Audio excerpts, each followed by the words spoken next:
Hello et bienvenue dans une nouvelle vidéo. Aujourd'hui on se retrouve pour mes tops et flops du mois de mars. Pour ce mois-ci j'ai fait les choses un petit peu différemment.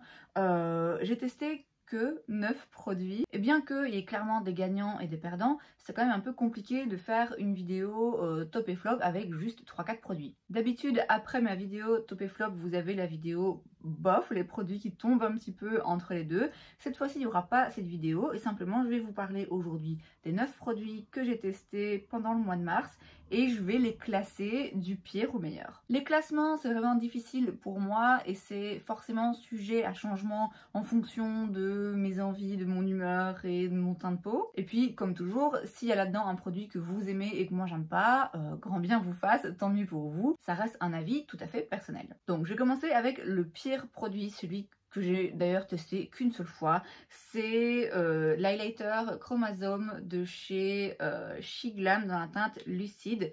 Alors en fait quand on le regarde comme ça, on se dit, bon là vous verrez rien, c'est joli parce que effectivement c'est un petit peu multichrome. C'est pas forcément un highlighter qu'on va utiliser, en tout cas que moi je vais utiliser au quotidien, mais c'est joli et c'est pas non plus exagérément intense. Le problème c'est que je trouve que il n'est pas joli sur la peau. Quand on le travaille, on se rend compte qu'en fait, on se retrouve avec plein de petites paillettes, mais pas vraiment de pigments derrière. Il y a un truc dans le sous-ton aussi qui fait que ça part un petit peu trop vers le rosé pour moi. C'est juste pas un joli produit. D'ailleurs, on voit que quand... Vous voyez, quand je travaille comme ça, tout s'éparpille, il n'y a pas... Non, c'est pas joli. Sandrine m'a dit qu'elle l'avait bien aimé, donc écoutez, je vais lui donner, comme ça ce sera pas jeté. Toujours chez Shiglam, j'ai le fond de teint poudre haute couvrance Skin Focus que j'ai dans la teinte Chantilly. Alors les fonds de teint poudre, au plus j'avance en âge... Au plus ma peau quand même se déshydrate un petit peu et c'est vrai que je pense que globalement les fonds de teint poudre vont sur moi de moins en moins jolis sur moi, mais j'en ai qui sont jolis quand même et c'est pas le cas de celui-ci. Je pense qu'en fonction de votre type de peau il peut vous convenir, mais non, moi je le trouve pas du tout joli, je le trouve keki sur ma peau. Il est lourd, il marque tout. J'ai essayé de l'utiliser aussi un petit peu comme poudre par-dessus un fond de teint un petit peu moins couvrant pour rajouter un petit peu de couvrance et matifier le tout. C'est pas joli, c'est juste pas une poudre qui est jolie sur mon teint. C'est dommage parce que le packaging est sympa, on est avec une petite pochette en velours, c'est des détails, mais c'est bien de noter quand même qu'il y a une attention apportée ici dans le détail. Et puis c'est pas cher, hein, comme toujours avec les produits Shiglam, mais non, je préfère mettre de l'argent en plus et acheter le fond de teint poudre infaillible de chez L'Oréal ou celui de chez Makeup Forever. Ensuite chez Essence, j'ai le Baked Blush Lighter de la collaboration avec Emily in Paris. C'est la teinte Say We to Possibility. Je m'excuse de lever les yeux au ciel, hein, mais en fait ça me fait penser, cette expression me fait penser à la série et je déteste. Je suis objective, hein, ceci dit.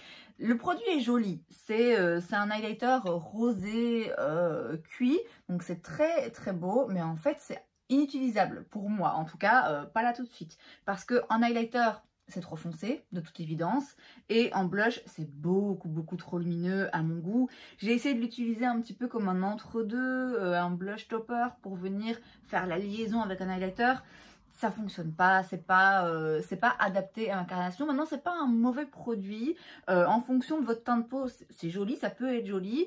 Moi là, j'ai la peau trop claire pour ce genre de produit. On reste chez Essence et on reste dans la collaboration avec la série Emily in Paris. J'ai la petite palette, c'est la palette dans l'harmonie numéro 1, Meet Me at the Eiffel Tower, et... Oh, regardez la tour Eiffel. Pas une mauvaise palette. Oh, maintenant, franchement, on n'est pas sur une qualité de dingue. C'est pas ce que j'attends, hein, vu le prix, vu la marque. Je m'attends pas à des fards hyper onctueux, crémeux, qui se fondent tout seuls, qui sont pigmentés, qui sont jolis, qui sont flatteurs sur la paupière. Voilà, je m'attends juste à des fards qui fonctionnent. Et c'est des fards qui fonctionnent. Donc, j'ai pas forcément quelque chose de négatif à dire. Les lumineux, quand même, ouais, ont des textures... ils sont jolis comme ça dans les pads, mais ils sont parfois un peu insignifiants et alors ils ont des textures pas des plus faciles, j'ai trouvé, à travailler. En soi, si vous aimez l'harmonie de couleurs et que vous voulez pas dépenser beaucoup d'argent, voilà, c'est sympa, mais en l'occurrence, moi c'est le genre de couleurs qui effectivement me plaisent pas tant que ça. Chez Catrice maintenant, j'ai le Heart Affair Highlighter dans la teinte Stole My Heart. C'est la collection pour la Saint-Valentin. Il y a eu des moments où je l'ai trouvé très jolie. et d'autres où ça me plaisait pas trop. Et je pense qu'en fait le truc c'est que c'est un highlighter donc un petit peu champagne, vous voyez, très intense, très joli. Mais en fait, quand on travaille, on se rend compte que ça laisse derrière des toutes fines paillettes en plus du côté un petit peu lumineux métallique. Il y a quand même des fines paillettes à l'intérieur et c'est pas quelque chose qui va plaire à tout le monde.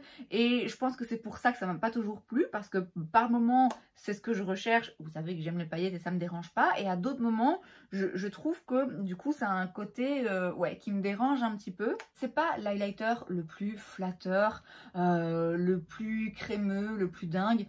Mais franchement, il est joli. Je vous dis simplement, il y a en fait des petites paillettes à l'intérieur. Donc si vous, ça vous plaît pas, ça vous plaira pas.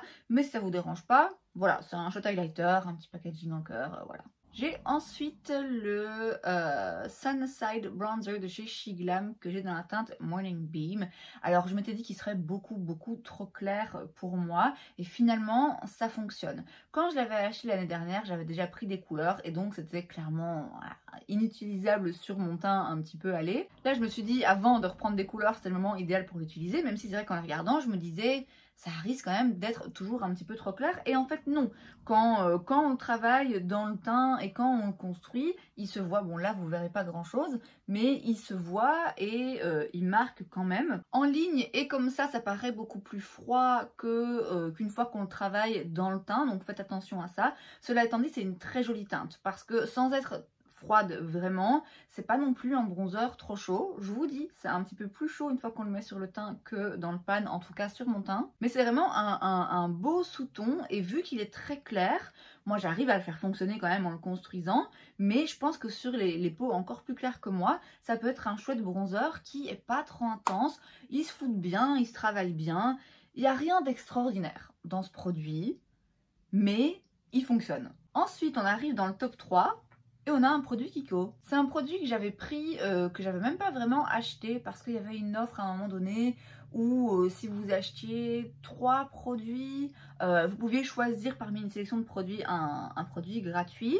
Et moi je devais justement acheter 2 mascaras pour ma maman et donc j'en avais profité, j'avais pris un petit truc de lingette démaquillante en petit format pour avoir accès à ce produit gratuit qui est donc le 3-in-1 12-hour long lasting eyeshadow and eye pencil.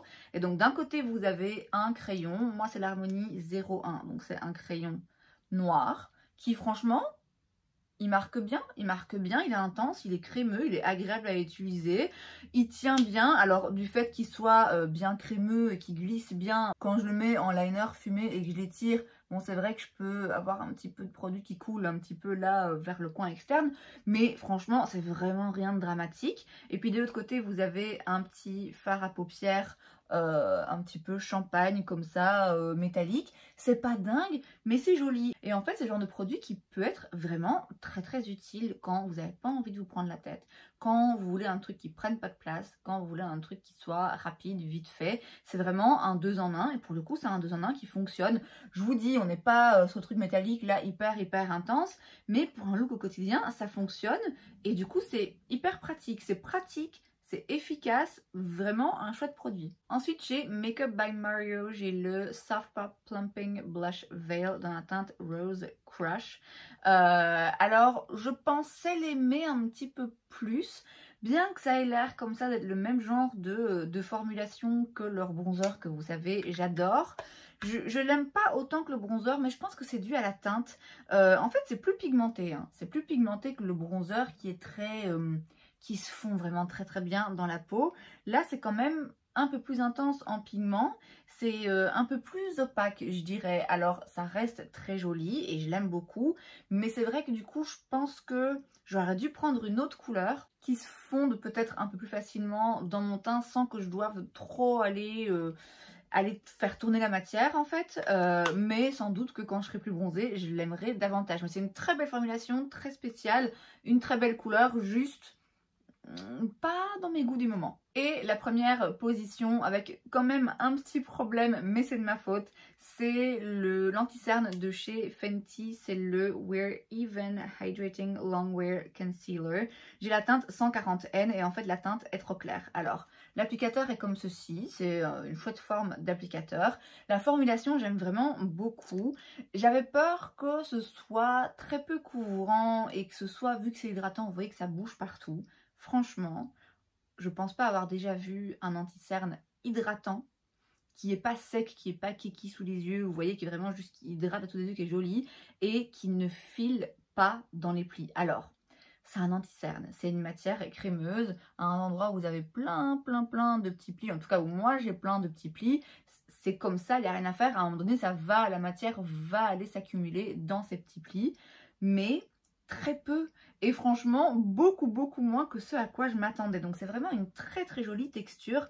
Je vous ai dit, hein, j'arrive à un âge où clairement j'ai la peau un petit peu plus déshydratée, où le dessous de mes yeux a besoin d'un petit peu plus d'hydratation. Et en fait il est vraiment très joli. Il est très joli sur mes cernes, sur le dessous de mes yeux. Il lisse un peu, enfin c'est pas qu'il lisse, mais du fait qu'il est hydratant, il va pas aller... je sais pas comment expliquer, ouais, il lisse un peu. Bref, très joli anti-cerne. Le problème, c'est qu'il est trop clair. Il est vraiment trop clair pour moi. Et donc, il y a eu quelques fois où je l'ai utilisé, je me suis dit, j'ai l'impression qu'il y a un truc qui va pas. Au début, je pensais que c'était un manque de couvrance, parce que c'est vrai que c'est pas forcément le plus couvrant, mais encore une fois, pour un anti-cerne hydratant, il couvre quand même vraiment ce qu'il faut. Et en soi, j'ai pas des cernes forcément hyper marquées. Et j'ai finalement mis le doigt dessus. Et ouais, ce qui me donnait l'impression par moment que c'était pas top, c'est juste parce qu'il est trop clair. Il est trop clair, et donc forcément, ça me met un petit peu trop en avant le dessous de mes yeux en fonction de la façon dont j'ai fait le reste de mon teint. Donc ça, à mon avis, je vais le garder pour le profond hiver, vous savez, où vous n'avez pas vu le soleil depuis 3 mois. Mais je pense qu'en vrai, ouais, il m'en faudrait une teinte plus foncée que ça. Et c'est donc tout pour cette vidéo, j'espère que ça vous a plu. Si c'est le cas, n'hésitez pas à laisser un like. Vous pouvez aussi vous abonner à ma chaîne parce que c'est gratuit, donc pourquoi pas. Et moi, je vous dis à la prochaine fois. Bye!